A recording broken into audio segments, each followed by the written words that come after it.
mob, we back at him again, man. When they thought it was finna end. Thank y'all for riding with me. Well, you know you forever locked in with your boy, Stories with V. At this time, family, y'all know what I need y'all to do for us, man. Like, share, comment, and I repeat, smash that subscribe button, y'all. We are on the road to 100,000 subscribers. If you new to the platform, well, y'all know the motto, man. Kick back, relax. I got the rest of the show from here. AV Mob, we fresh out the gym. Let's get him, let's get him, let's go. What's up, Mob? We back at him again, man.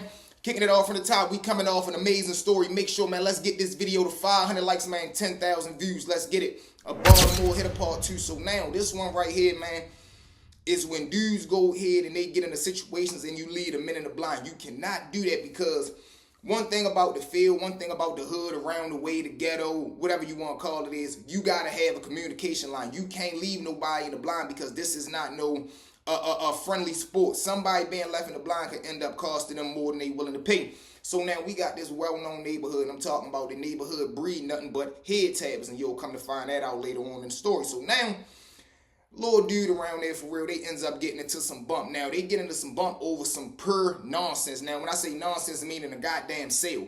Now, the thing about the sale is a lot of dudes that hustle, they get territorial, meaning I might have been around here longer. I might have came out here first. I might have hit this play first. So now, in their mind, they drew up the idea that this is their play, this is their sale, nobody else can hit this sale. But when you want to block and you want to field, ain't nobody going for that shit. If he come up to me and he try to spend some money, what you want me to do? Now, it's a difference if, you know, he up here coming to see you and then I run across him and I try to do some old finagle shit to make him cop from me and not you. That's me back doing. So boom, whole time they get into the situation, whatever the case may be, little dudes start arguing, bip, bip, bip, they ends up throwing the hands, mop, mop, mop. So now when they start bumping, of course it can only be one winner, one loser. So the little dude that lost, he get up, get it going off, and like I told you, instead of him being a man, taking your loss right there and cutting it short, because to be honest, you chilling around this neighborhood, so everybody around here should be your homeboys, your men. So whole time he get up, man, niggas is bitches around here, I swear to God, man, I'll be right back. I swear to God on everything I love, niggas better not be around here. When I get back, I'm ready to go get my big brother. So now,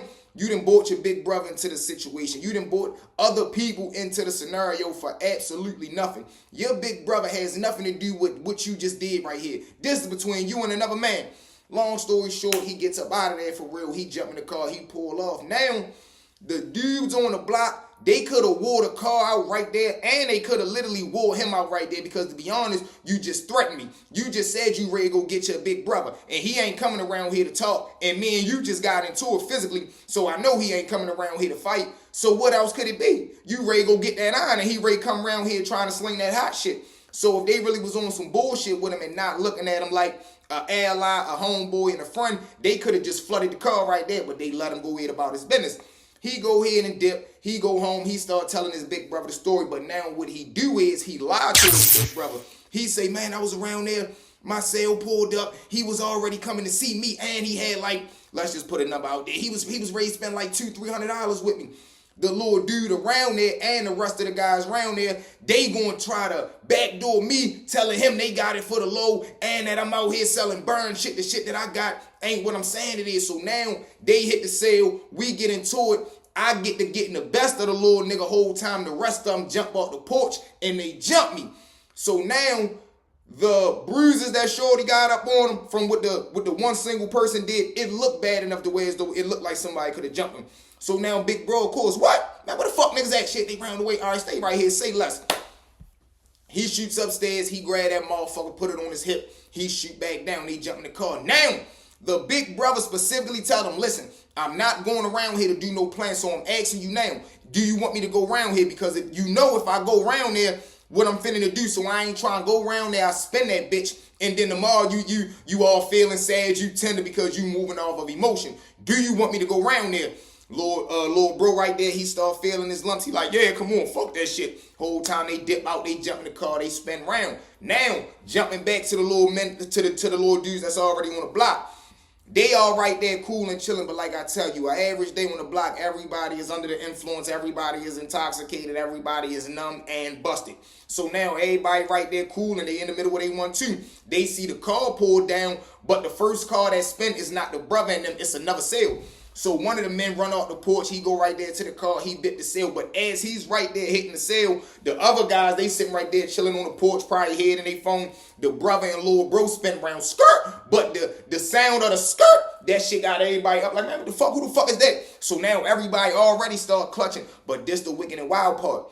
The driver is little bro. The passenger is the big brother, because you never want to really hit across your target. And if you the driver, you going to have to either bang out the window, jump out the car and bang, and it's too many people. And you already know that these little dudes is strapped too. So he like, fuck it, you just drive. I'm going to hang out the passenger window, air that bitch out. And then as soon as I jump back in the car, you just pull off. Little bro like, all right, that's a bet. But as soon as they bend and they make that loud ass noise, everybody already start clutching. They get right there, the big brother hanging out the window, he start cutting. Bang, bang, bang, bang, bang. Whole time, though, this ain't like you dealing with some guys that scared. I told you, this block breed nothing but head tappers, so niggas is with it. They come out the hit, they get to giving that shit right back. Bang, bang, bang, bang, bang, bang, bang, bang, bang. Whole time, the brother gets hit. Now, mind you, he hanging out the window. He get hit, he falls out the window, fall on the ground. Boom! Little bro, he's still driving the car, but he's scared, trying to not pay attention, looking at his brother. He ends up crashing into a pole. Boom! Now, when he crashed into the pole, motherfuckers just get to dumping into the driver window. Bang, bang, bang, bang, bang.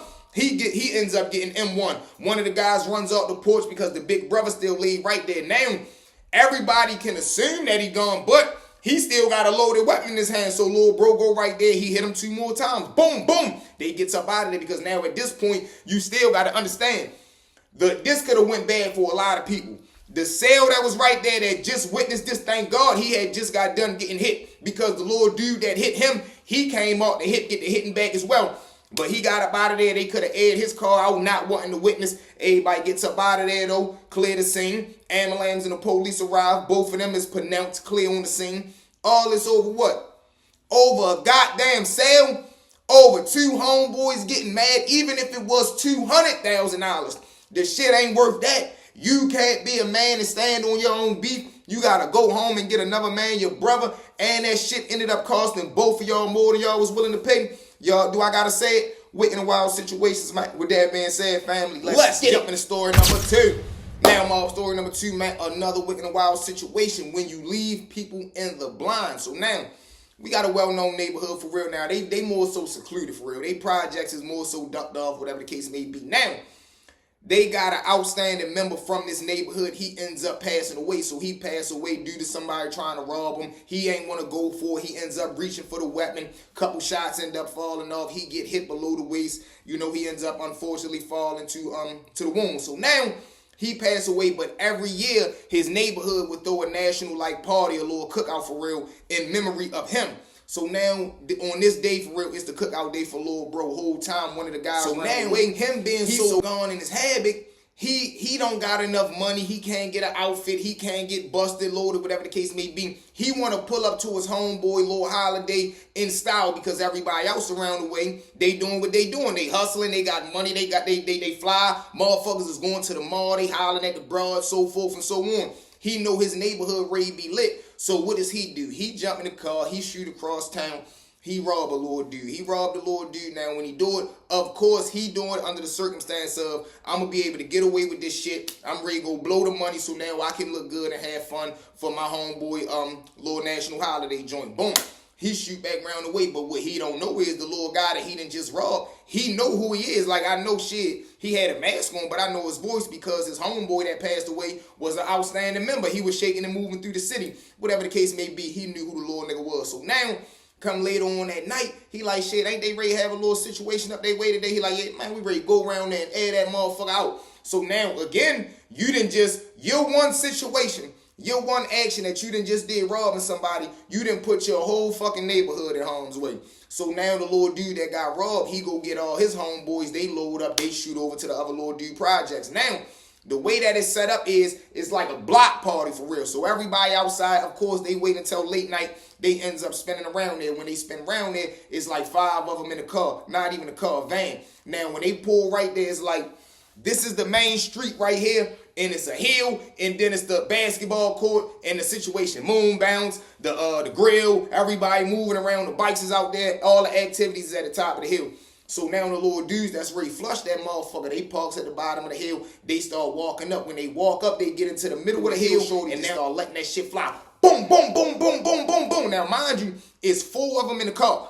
Everybody got glizzy on them, so they letting that shit go. Bum, bum, bum, bum, bum, bum, bum. Everybody starts scattering. Motherfuckers, some dudes up there, they got it on them, but they caught off guard, so they don't really know what to do. They more so trying to retreat, get covered before they start hitting back.